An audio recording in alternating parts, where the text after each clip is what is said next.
நம்ம தேங்காய் வச்சு 3 விதமான சட்னி தான் செய்ய போகிறோம். வாங்க எப்படி செய்யலான்னு பார்க்கலாம். தேங்காய் துருவி சேர்த்துக்கலாம். 1/2 கப் தேங்காய், பச்சை மிளகாய் 2 சேர்த்துக்கலாம், இஞ்சி சிறு துண்டு, உப்பு தேவையான அளவு. இதில் கொஞ்சமாக தண்ணி ஊற்றி அரைச்சி எடுத்துகிட்டு வந்துடலாம். அரைச்சி எடுத்துகிட்டு வந்தாச்சு. இப்போ 2வது சட்னி பார்த்துக்கலாம். அதுக்கு தேங்காய் சேர்த்துக்கலாம், 1/2 கப்பு, காய்ந்த மிளகாய், பூண்டு ஒரு 5-6 பல், புளி ஒரு பிஞ்ச் அளவுக்கு புளி சேர்த்துக்கலாம், தேவையான அளவு உப்பு. இதையும் அரைச்சி எடுத்துகிட்டு வந்துடலாம். இப்போ இந்த சட்னியை அரைச்சி எடுத்துகிட்டு வந்தாச்சு. ஒரு பவுலில் கொட்டிக்கலாம். இப்போ 3வது சட்னி அரைக்க போகிறோம். அதுக்கு 1/2 கப்பு தேங்காய்,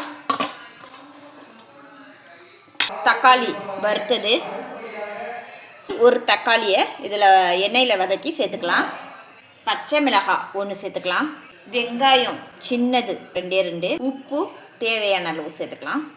இதையும் நல்லா நைஸாக அரைச்சி எடுத்துகிட்டு வந்துடலாம். இப்போ இந்த 3வது சட்னியை அரைச்சி எடுத்துகிட்டு வந்தாச்சு. இப்போ இதையும் ஒரு பவுலில் கொட்டிக்கலாம். 3 விதமான சட்னியை ரெடி பண்ணிட்டோம். தேங்காய் தக்காளி சேர்த்த சட்னி, இது தேங்காய் பச்சை மிளகாய் சேர்த்த சட்னி, இது தேங்காய் காய்ந்த மிளகாய் சேர்த்த சட்னி. கடுகு உளுத்தம்பருப்பு காய்ந்த மிளகாய் போட்டு தாளித்து எடுத்துக்கலாம். இப்போ இந்த சட்னியில் நம்ம சேர்த்துக்கலாம்.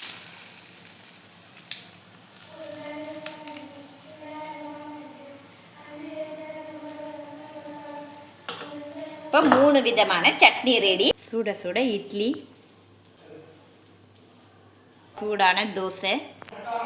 நம்ம 3 விதமான சட்னி அரைச்சி வச்சுருக்கோம்.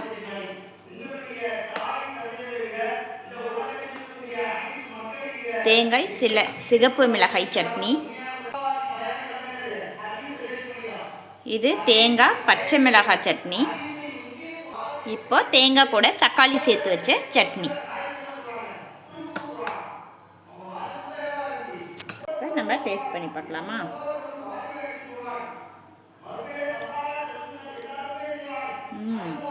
சூப்பராகவே இருக்குது.